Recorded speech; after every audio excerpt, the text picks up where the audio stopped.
இந்த சேனலில் பதிவேற்றப்படும் கதை அனைத்தும் கற்பனை கதையே. யார் மனதையும் புண்படுத்தும் நோக்கத்தோடு இதில் பயன்படுத்தும் பெயர், கதாபாத்திரங்கள் யாரையும் குறிப்பிடுவதல்ல.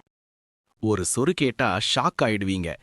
நீங்க சாப்பிடுற ஒரு சிம்பிள் வாட்டர்மெலன் அது ஜஸ்ட் ஒரு பழம்னு நினைக்கிறீங்களா? இல்ல, அது ஒரு ராஜாவோட சக்தின்னு சொன்னா நம்புவீங்களா? இந்த கதை ஒரு சின்ன கிராமத்துல நடந்தது. அங்க சம்மர் வந்த உடனே ஒரு ஸ்ட்ரேஞ்ச் விஷயம் நடக்கும். 4 பசங்க கியூரியாசிட்டில ஒரு ஃபொர்பிடன் தர்பூசணி தோட்டத்துக்குள்ள போக டிசைட் பண்ணாங்க. ஆனா அங்க போய் பார்த்தது அவங்க லைஃப ஃபுல்லா மாத்திடுச்சு. ஒரு பெரிய தர்பூசணி, அது பேசும், அது யோசிக்கும், அது கூட ஒரு ராஜா. ஆனா ட்விஸ்ட் என்ன தெரியுமா?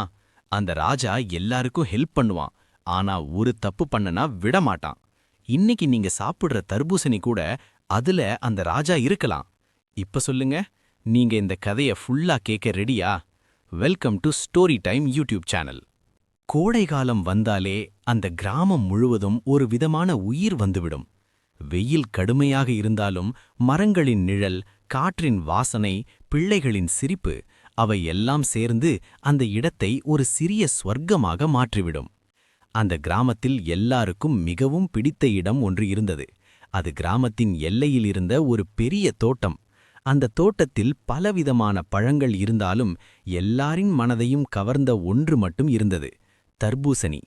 அந்த தர்பூசணிகளை பார்த்தாலே குழந்தைகள் கண்கள் பிரகாசித்துவிடும்.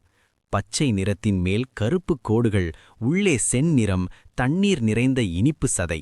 அதை ஒருமுறை சாப்பிட்டால் மறக்க முடியாது. ஆனால் அந்த தோட்டத்துக்கு பின்னால் ஒரு ரகசியம் இருந்தது. அதை அந்த கிராமத்தில் மிக சிலருக்கே தெரியும். ஒரு மாலை வெயில் சற்று குறைந்து காற்று குளிர்ந்தபோது சில குழந்தைகள் அந்த தோட்டத்தின் அருகே விளையாடிக் கொண்டிருந்தன. அவர்கள் பெயர்கள் அருண், மீனா, கார்த்திக், லதா. நாம் அந்த தர்பூசணி தோட்டத்துக்குள்ள போயிடலாமா என்று கார்த்திக் கேட்டான். அது பெரியவங்க அனுமதி இல்லாம போகக்கூடாதாம் என்று மீனா சொன்னாள். ஏன், என்ன ஆபத்து இருக்கும்னு தெரியலையே என்று லதா ஆர்வமாக கேட்டாள். அப்போது அருண் சிரித்துக்கொண்டு, அதுல ஒரு ரகசியம் இருக்குன்னு என் தாத்தா சொன்னார் என்றான். என்ன ரகசியம் என்று மூவரும் ஒரே நேரத்தில் கேட்டார்கள். அருண் மெதுவாக குரலை குறைத்தான். அந்த தோட்டத்துல இருக்கிற தர்பூசணிகளுக்கு ஒரு ராஜா இருக்காராம். அது கேட்டு எல்லாரும் அதிர்ச்சி அடைந்தார்கள். தர்பூசணிக்கே ராஜாவா என்று கார்த்திக் சிரித்தான். ஆம், அது சாதாரண தர்பூசணி இல்ல, அது எல்லா தர்பூசணிகளையும் பாதுகாக்கும் என்றான் அருண். அவர்களுக்குள் ஆர்வம் அதிகரித்தது. நாம போய் பார்த்தால்தான் தெரியுமே என்று லதா சொன்னாள். அவர்கள் நால்வரும் மெதுவாக தோட்டத்துக்குள் நுழைந்தார்கள். அந்த தோட்டம் மிகவும் அமைதியாக இருந்தது. காற்று மெதுவாக வீசியது. தர்பூசணிகள் எல்லாம் தரையில் பச்சையாக ஒளிர்ந்தன. அவர்கள் அங்கே சற்று நடந்து கொண்டிருந்தபோது திடீரென்று ஒரு பெரிய தர்பூசணி அவர்கள் கவனத்துக்கு வந்தது. அது மற்ற எல்லாவற்றையும் விட பெரியதாகவும் பிரகாசமாகவும் இருந்தது. அதுதான் இருக்குமோ என்று மீனா மெதுவாக கேட்டாள். அவர்கள் அதை அணுகினர். அந்த நேரத்தில் திடீரென்று ஒரு குரல் கேட்டது. யார் நீங்கள்? அவர்கள் நால்வரும் அதிர்ந்து நின்றார்கள். யார் பேசுறது என்று கார்த்திக் பயந்து கேட்டான். நான் தான் பேசுற என்று அந்த பெரிய தர்பூசணியிலிருந்து குரல் வந்தது. அவர்கள் கண்களை பெரிதாக்கி பார்த்தார்கள். அந்த தர்பூசணி மெதுவாக ஒளிர ஆரம்பித்தது. அதன் மேலிருந்த கோடுகள் ஒளியாக மாறின. நான் இந்த தோட்டத்தின் காவலன், தர்பூசணி ராஜா என்றது அந்த குரல். அவர்கள் பேச முடியாமல் நின்றார்கள். நாங்க சும்மா பார்க்கத்தான் வந்தோம் என்று அருண் தைரியமாக சொன்னான். அறிவாளி என்று ராஜா மெதுவாக சிரித்தது. இந்த தோட்டம் சாதாரணமில்ல.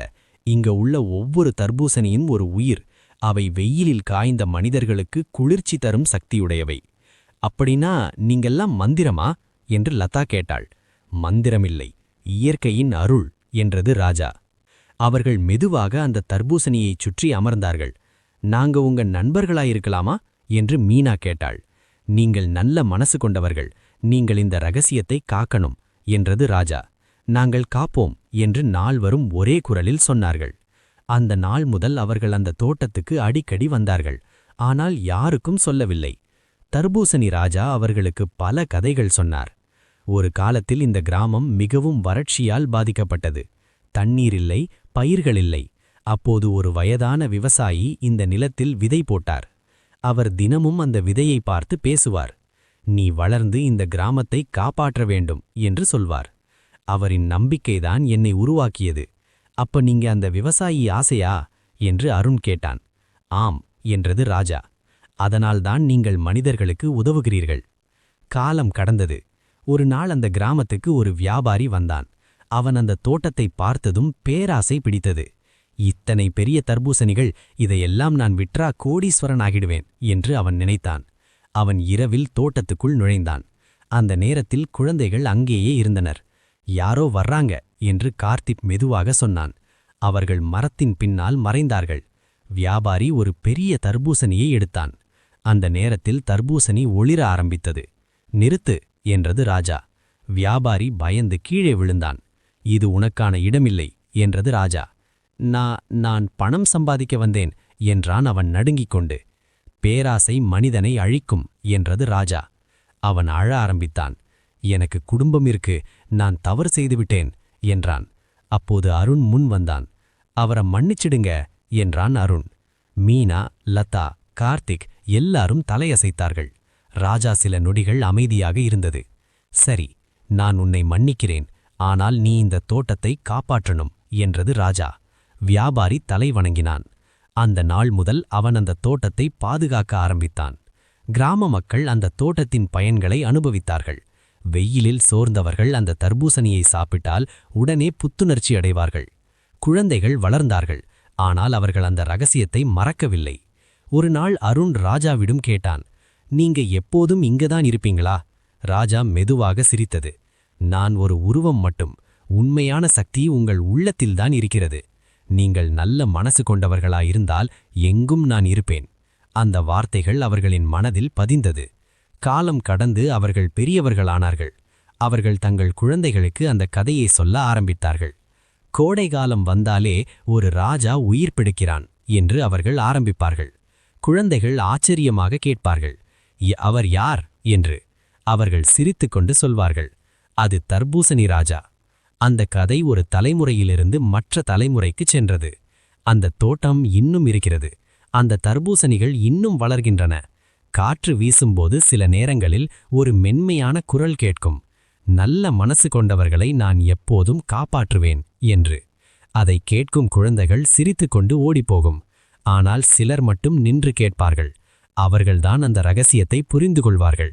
வெயில் எவ்வளவு கடுமையாக இருந்தாலும் ஒரு தர்பூசணி துண்டு அதை மறக்க வைக்கும். அதுபோல வாழ்க்கை எவ்வளவு கஷ்டமாக இருந்தாலும் நல்ல மனசு அதை இனிமையாக்கும். அதுதான் அந்த ராஜாவின் உண்மையான மந்திரம். அந்த ராஜா எங்கிருக்கிறான் தெரியுமா? நீங்கள் ஒரு தர்பூசணியை வெட்டும்போது அதன் உள்ளே இருக்கும் அந்த செந்நிற இனிப்பில். அதுதான் அவன். அதை நினைத்து சாப்பிடும்போது அந்த இனிப்பு இன்னும் அதிகமாக இருக்கும். அது ஒரு பழம் மட்டுமல்ல, அது ஒரு கதை, ஒரு நம்பிக்கை, ஒரு ராஜா.